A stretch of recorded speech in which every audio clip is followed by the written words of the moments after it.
A Forte Green é líder no mercado de nutrição e fisiologia vegetal e uma das empresas líderes de mercado na área de tecnologia de aplicação. O Centro de Pesquisa Forte Green tem um dos laboratórios mais desenvolvidos e tecnológicos da América Latina. Equipamentos de última geração capazes de simular aplicações terrestres e aéreas, de onde saem as principais tecnologias e inovações. Forte Green, uma indústria de alta tecnologia para melhor performance da colheita. Forte Green, ajudando o produtor rural a alimentar o mundo.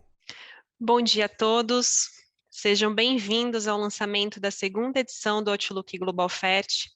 É um prazer estar aqui com vocês e poder compartilhar informações tão importantes para o agronegócio brasileiro. Para quem não me conhece, o meu nome é Graziella, eu sou a gerente comercial da IEB, que é a detentora da marca Global Fert e responsável pela produção de todo o conteúdo do Outlook 2021. Eu gostaria também de agradecer a todos os nossos patrocinadores, a AGI, líder na fabricação de equipamentos físicos e móveis para manuseio e armazenagem de granéis, a Forte Green, referência na produção de tecnologia de nutrição vegetal, a Itero Internacional, fornecedora de insumos e fertilizantes, e a Jacto, empresa de equipamentos e máquinas agrícolas de alta tecnologia. Também gostaria de agradecer aos nossos anunciantes ouro, a Agrométrica, a Amazon AgroSciences, a Anvac do Brasil, BPC, Belarusian Potash Company, Santa Clara, Stoller, Suboro e Teminas. E também aos nossos anunciantes prata, a Adubos Veracruz, CJ do Brasil, Grupo Vitia, Inove Agrociência, Inove TMG, Incasa, MK Sab, MK Química, RR Life, Sact do Brasil, Tópico Soluções e Union Chemical. O nosso muito obrigado a todas essas empresas que contribuíram para a produção desse conteúdo tão importante ao mercado. Agradecemos também todos os nossos apoiadores de mídia e convidados especiais. Eu gostaria de lembrar a todos que nós temos um espaço privado para perguntas, que fica no chat logo abaixo do vídeo. Fiquem à vontade para interagir conosco. Nós responderemos as perguntas ao final das apresentações. Bom, pessoal, na agenda de hoje, nós contaremos com a presença do Alisson Paulinelli, o presidente executivo da Abramilho, do Carlos Florenci, o diretor executivo da AMA Brasil, e também do Fernando Pimentel. E, além disso, a coordenadora da publicação, a Juliana Lemos, trará dados exclusivos sobre o mercado de fertilizantes para auxiliar vocês que estão nos assistindo a tomar boas decisões em relação ao aumento de compra desses insumos. Então, eu gostaria de aproveitar para apresentar a Juliana e pedir para que ela fale um pouco sobre como foi coordenar a equipe e a importância dessa publicação. Bom dia, Graziella, bom dia a todos que nos assistem. Foi um trabalho muito gratificante para mim e para toda a equipe do Global Fert consolidar todo esse conteúdo e ter contato com pessoas que têm tanto a acrescentar para o agronegócio brasileiro. Na primeira edição do Outlook Global Fert, a versão física da publicação chegou às 1.000 maiores empresas do agronegócio e a digital a mais de 350 mil produtores rurais. Na publicação deste ano, você vai encontrar a participação mais que especial da ministra Tereza Cristina, ministra da Agricultura, Pecuária e Abastecimento, além das participações das secretarias de Agricultura dos estados de São Paulo, Goiás e Paraná. Essa versão do Outlook Global Fert, essa edição, ocorre no ano em que o Global Fert completa 10 anos. Então, 10 anos que vem se afirmando como uma referência para o mercado de fertilizantes. Esse lançamento ele é pensado em você, que faz parte desse segmento, e nós temos uma missão muito clara de ajudá-lo no entendimento do mercado, das inovações, dos principais pontos da cadeia de fertilizantes, e não menos importante, na tomada de decisão também. Obrigada, Juliana, a todos esses pontos só confirmam a relevância da publicação para o setor. Durante a produção do conteúdo, nós também fizemos algumas entrevistas com os nossos convidados. E agora nós vamos ouvir o que o Alisson Paulinelli tem a dizer sobre a produção agrícola brasileira. Olha, o Brasil a metade rural não era capaz de abastecer a outra metade urbana. Havia um descompasso. O Brasil estava importando alimentos que ficaram muito caros depois de 1968, quando houve um desequilíbrio climático em todo o hemisfério norte. Isso pesou muito na nossa balança comercial. O café, que era o grande gerador de recursos da balança comercial, começou a conta café a sentir os efeitos da ampliação da compra de alimentos. Em 1973, a OPEP toma aquela decisão de valorizar o petróleo. E, naquela época, o Brasil consumia 80% do seu petróleo era importado. Ficou em situação débil.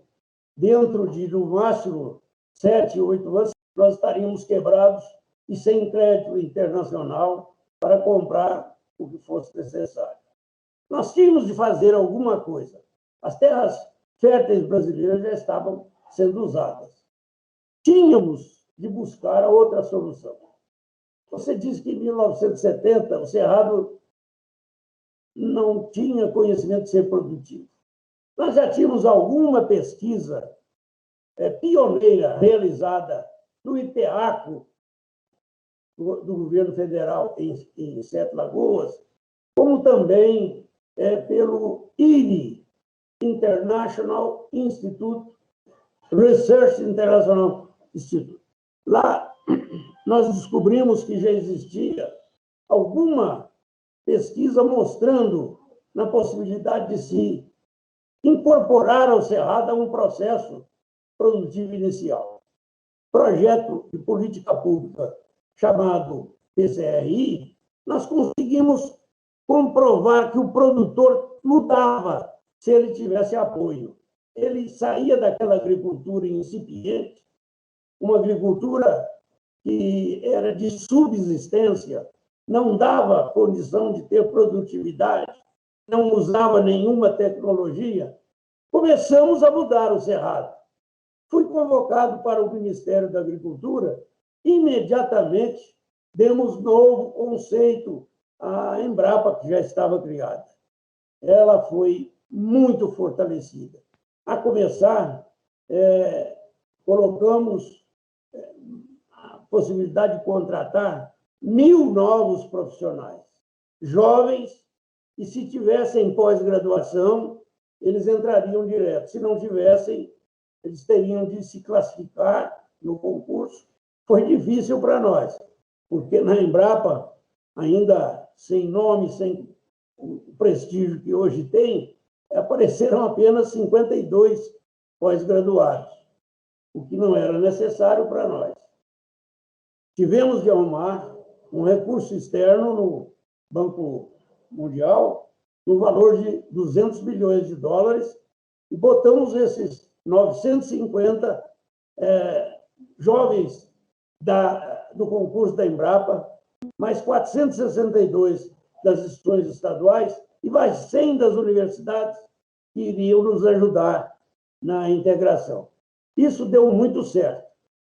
Olha, é cada dia mais importante. Nós nunca vamos deixar de usar fertilizantes, qual seja a sua origem, química, seja biológica.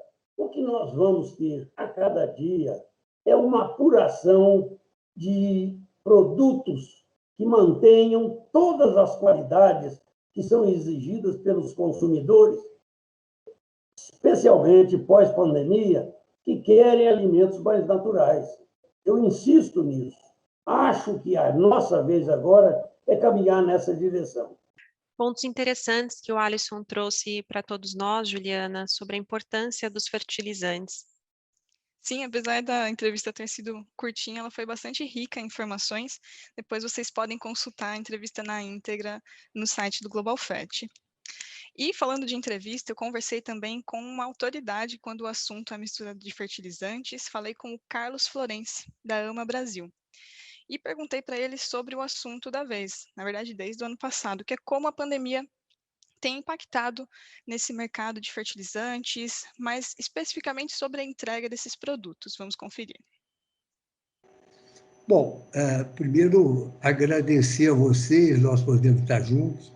A Global Fert realmente é uma parceira, quer dizer, é um dos órgãos que mais trabalha nesse setor do agronegócio, realmente na área de fertilizantes, então, é destacada. Quer dizer, então, nós é que nos sentimos extremamente gratificados de poder estar interagindo com vocês. Bom,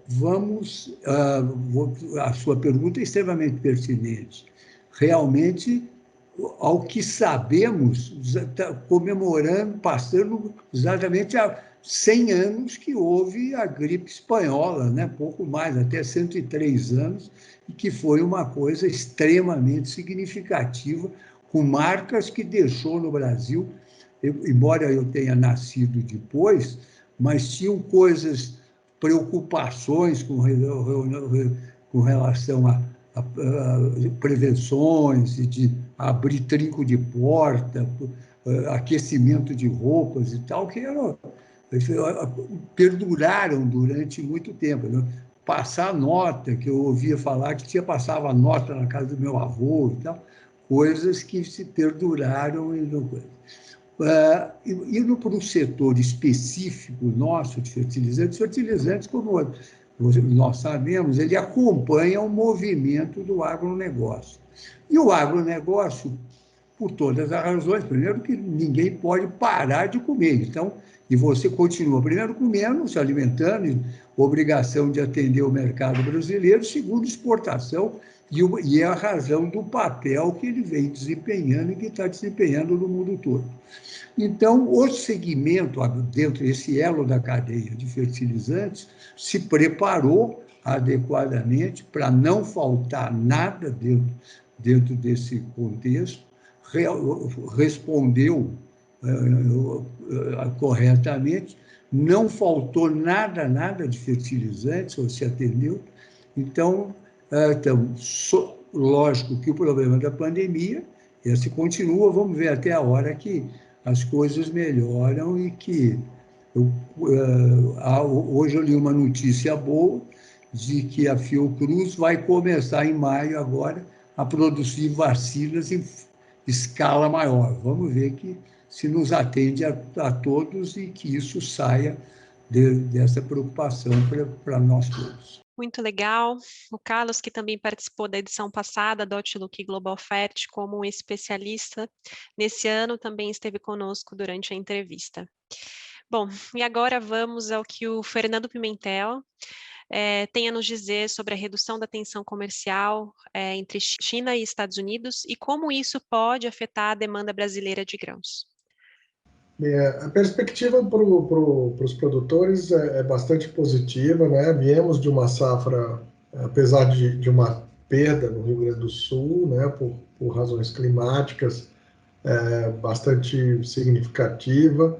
Na média, o Brasil é um país de dimensão continental, na média com os preços sustentados, né? Por uma briga entre a China e Estados Unidos, num período de 2 anos praticamente, durante o governo Trump, nós tivemos aí um embate comercial entre China e Estados Unidos que nos favoreceu bastante, abriu um espaço para que nossas exportações fossem ampliadas, tanto para soja quanto para carnes. Começamos a abrir um espaço também no mercado chinês, e isso tudo nos favoreceu muito. O câmbio também ajudou. Então, de uma maneira bastante, vamos dizer, resumida, eu diria para vocês que o ambiente ficou bastante favorável para o agro brasileiro, e isso daí está bastante evidente nos números do PIB, do agro, enfim, nas estatísticas já apresentadas pelo Estado brasileiro. Perfeito. Você comentou sobre a relação Estados Unidos e China. É algo que está sendo bastante citado nesses últimos meses, essa reaproximação entre os dois países. Isso pode afetar de alguma forma a exportação brasileira, ou você entende que tem mercado para a gente também, né? Tem mercado para o produto brasileiro esse ano?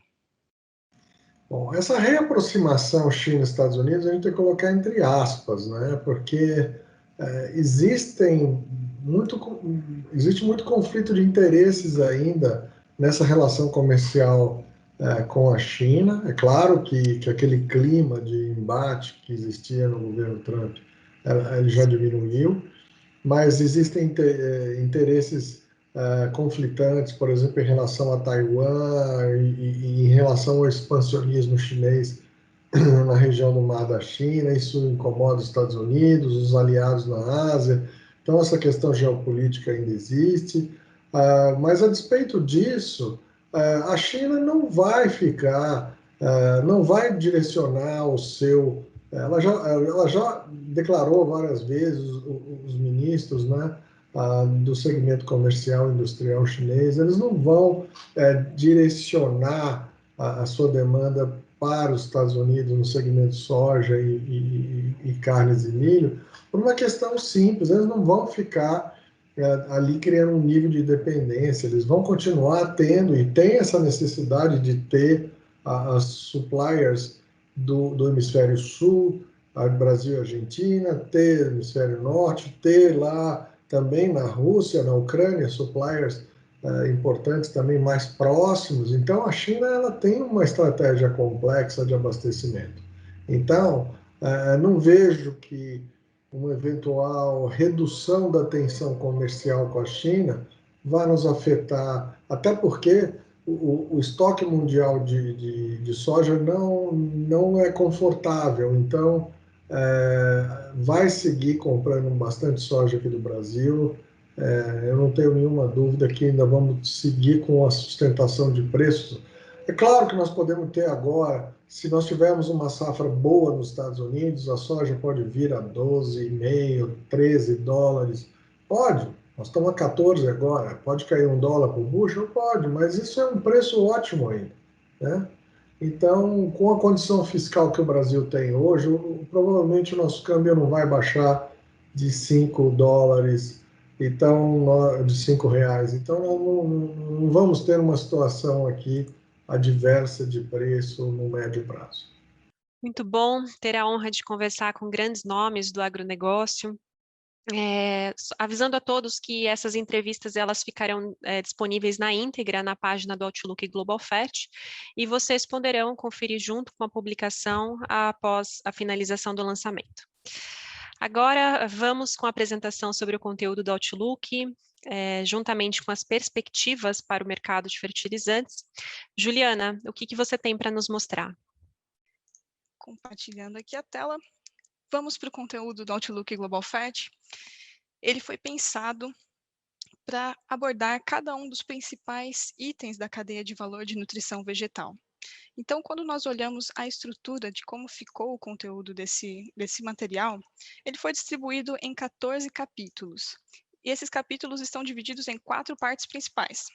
Na primeira parte, de inovação e boas práticas em nutrição vegetal, vocês vão encontrar um resumo de mercado das principais culturas consumidoras de fertilizantes. Então, você vai encontrar as informações de forma resumida sobre como foi a última safra de soja, de milho, dos grãos de forma geral, de cana-de-açúcar, de citros e de floresta. Além disso, na parte final de cada um dos capítulos, as informações de quais são as práticas que estão sendo utilizadas e as inovações que estão sendo estudadas e que começam a ser aplicadas, né?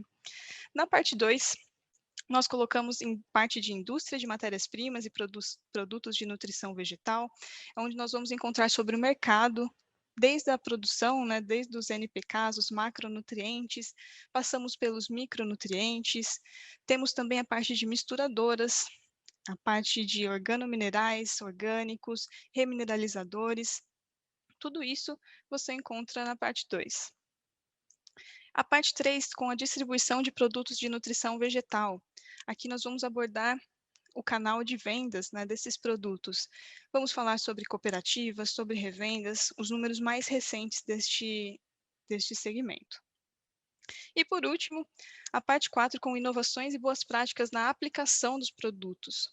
né, os equipamentos que são utilizados para a aplicação de fertilizantes, bem como as novas tecnologias, como que esse mercado se comportou ao longo de 2020 e o que é esperado para 2021. Lembrando que em cada um dos 14 capítulos, nós colocamos um texto, uma entrevista com uma pessoa renomada sobre o assunto. Então, vocês vão poder conferir isso ao longo dos capítulos. Muito bem, então entrando na parte 1, eu começo falando sobre a importância das culturas no consumo de fertilizantes. A soja é a que mais consome, com 45% do consumo total, seguida pelo milho e cana-de-açúcar com 11%. Então, a expectativa é de aumento de 3,1% para grãos, é de aumento de 3,1% na produção e 1,6% na área plantada para a safra 2021, ou seja, essa safra que está terminando, marcando 67 milhões de hectares. Já para a cana-de-açúcar, a área plantada de cana totalizou 8,6 milhões de hectares em 2020, e aí aconteceram alguns fatores que acabaram prejudicando nos canaviais aqui no Brasil. O clima seco e os incêndios atingiram a região do Centro-Sul, que concentra 90% da área de cana. Lembrando que o Brasil é o maior produtor mundial de cana-de-açúcar. Então, o que é esperado para esse ano para a cana-de-açúcar é que eles recuperem, façam uma tentativa de recuperação desses solos e de uma adubação adequada para melhorar a produtividade nessas regiões afetadas. Por outro lado, a área plantada deve diminuir para a safra 21-22.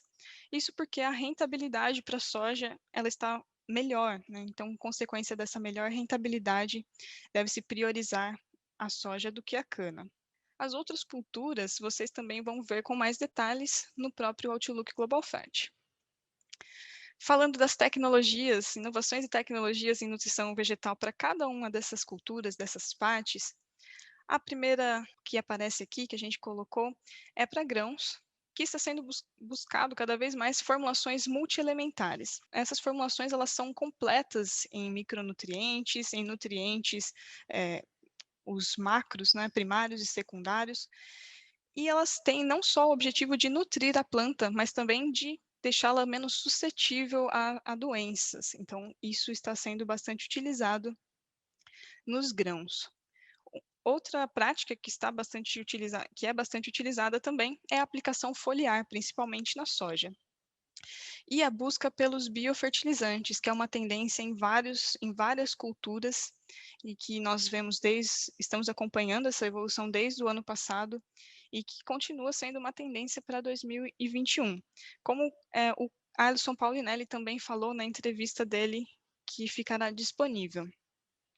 Para a cana, nós trouxemos os fertilizantes orgânicos, cama de frango, torta de filtro, que já são utilizados, essas duas opções de fertilizantes orgânicos já são utilizados nos grandes produtores, mas que têm sido difundida também para os demais produtores de cana-de-açúcar. É uma alternativa também a minimizar o uso de fertilizantes tradicionais. Para citros, nós trouxemos uma novidade em relação à análise. É comum nós vermos materiais sobre análise foliar, análise de solo, mas nós trouxemos aqui análise de seiva. É algo relativamente recente também, mas que tem se destacado pela sua análise mais específica, né, pela quantidade de nutrientes que ela consegue detectar com uma acurácia melhor. A aplicação foliar também é algo utilizado para citros e abordamos o uso do nitrato de cálcio como fonte tanto de nitrogênio como de cálcio, que é um macronutriente secundário tão importante e tão requerido por essa cultura. Para a floresta, nós abordamos o cultivo mínimo, ou seja, ter o mínimo possível de manutenções no solo, deixando que a própria cobertura orgânica desempenhe seu papel, e o NPK no grão, ou seja, todos os nutrientes juntos no mesmo grão na proporção adequada para florestas, podendo ter também o uso de micronutrientes revestindo esse NPK. Então, é algo que está sendo utilizado em floresta também. vamos falar sobre o mercado de fertilizantes. Então, eu coloquei aqui como destaque que a importação de fertilizantes em 2020 foi cerca de 15% superior à média dos últimos 3 anos, e alguns fatores contribuíram para isso. Em 2020, no primeiro semestre do ano, houveram dificuldades logísticas e de produção. Então, conforme se desenvolveu, na verdade, a pandemia, começaram as dificuldades de produção, iniciando lá na China, depois passando para outros países também, essa questão logística. Isso também, essa questão de pandemia também influenciou para ter uma menor demanda, porque isso gerou muita incerteza no mercado. Então, países como Estados Unidos, a própria China e a Índia também tiveram um consumo menor de fertilizantes. Lembrando que esses são os 3 maiores consumidores. E na Índia, inclusive, eles ficaram em lockdown no período de maio do ano passado, que é o período inicial da safra Kharif, onde eles consomem grandes volumes de fertilizantes.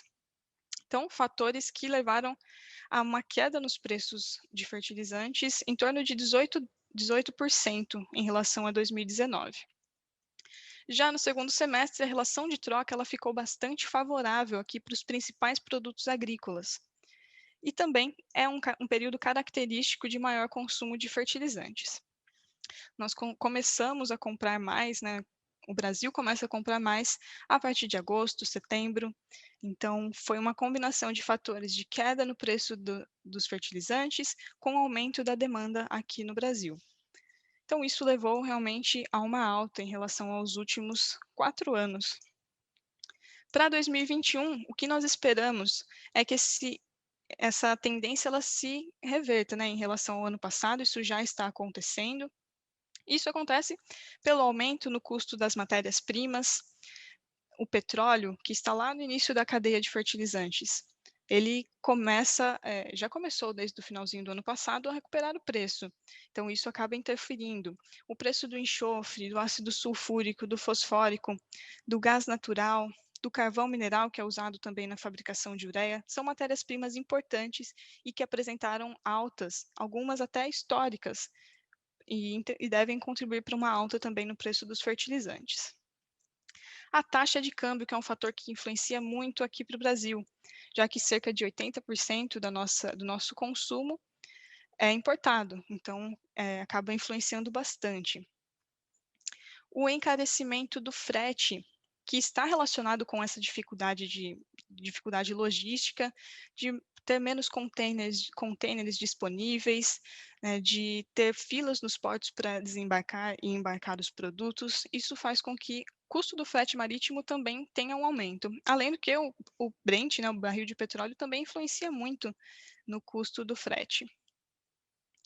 E a demanda mundial aquecida. Então, você já deve ter percebido, se você fez alguma cotação de fertilizantes nesse início de ano, que os preços já estão num patamar bem maior do que do ano passado.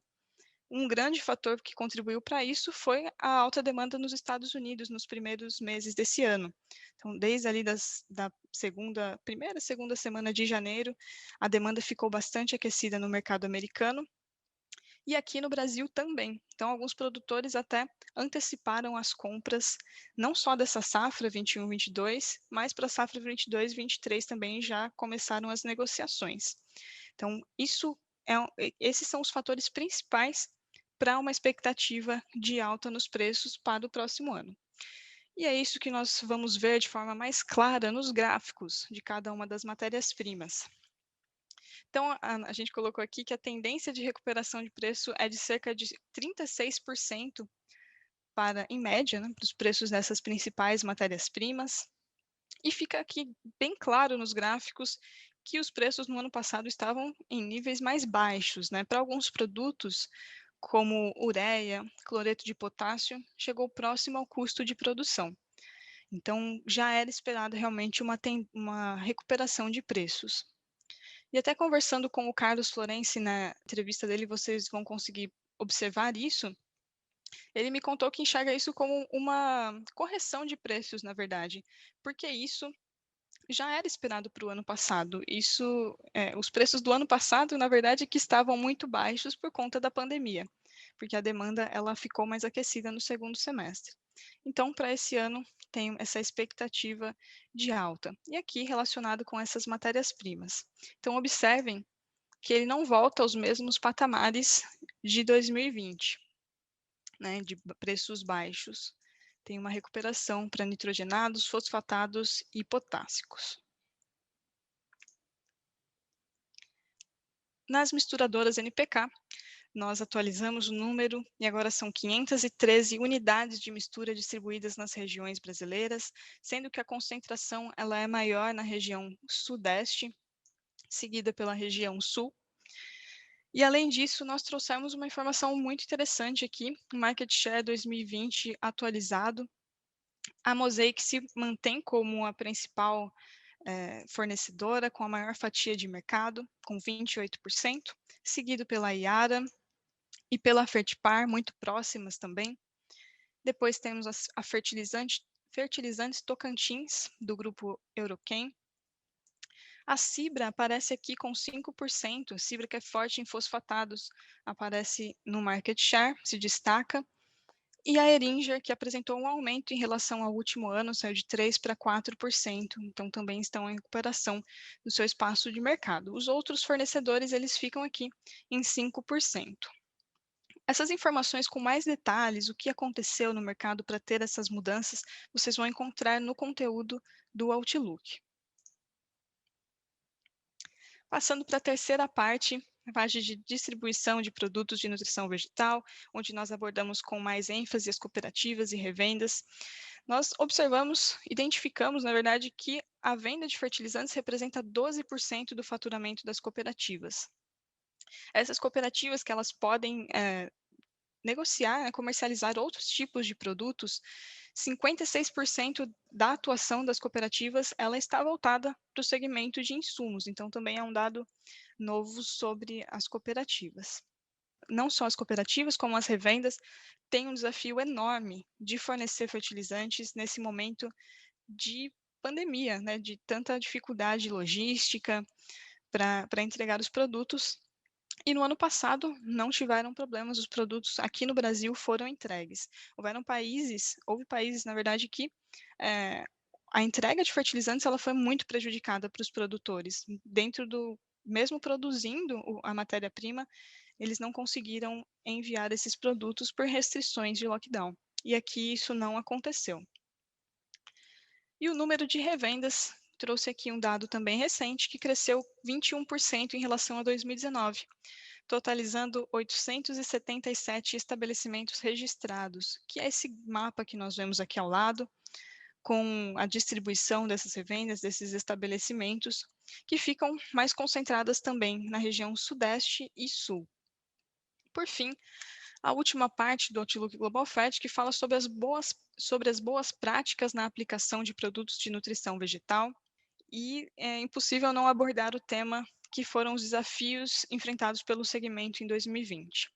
O primeiro deles foram os problemas logísticos para a entrega de material. Então, novamente, dando ênfase nisso, né, porque as produtoras nacionais de máquinas, equipamentos, implementos agrícolas, eles tiveram dificuldade no recebimento de importação desses materiais. Então, isso dificultou a produção, fez com que, em muitos casos, atrasasse a entrega, e algumas plantas até pararam aqui no Brasil, que você confere no conteúdo.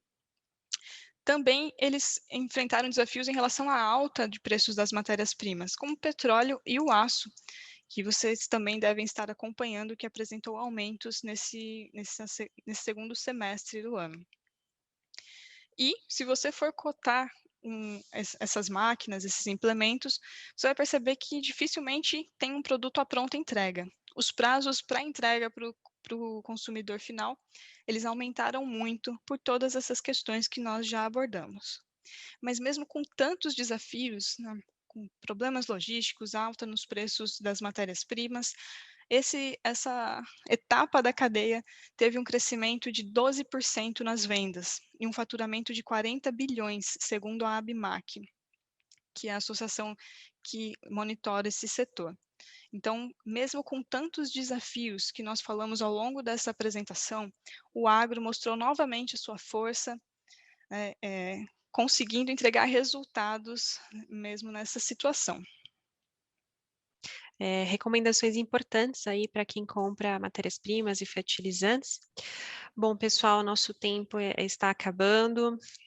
Eu gostaria de agradecer novamente todos os nossos patrocinadores, a AGI, a Fortgreen, a Ítero Internacional e a Jacto, aos nossos anunciantes Ouro, a Agrométrica, a Amazon AgroSciences, Anvac do Brasil, BPC, Belarusian Potash Company, Santa Clara, Stoller, Suboro e Teminas, e aos nossos anunciantes Prata, a Adubos Veracruz, a CJ do Brasil, o Grupo Vitia, a Inove Agrociência, a Inove TMG, a Encasa MK Sab, MK Química, RR Life, Sact do Brasil, Tópico Soluções e Union Chemical.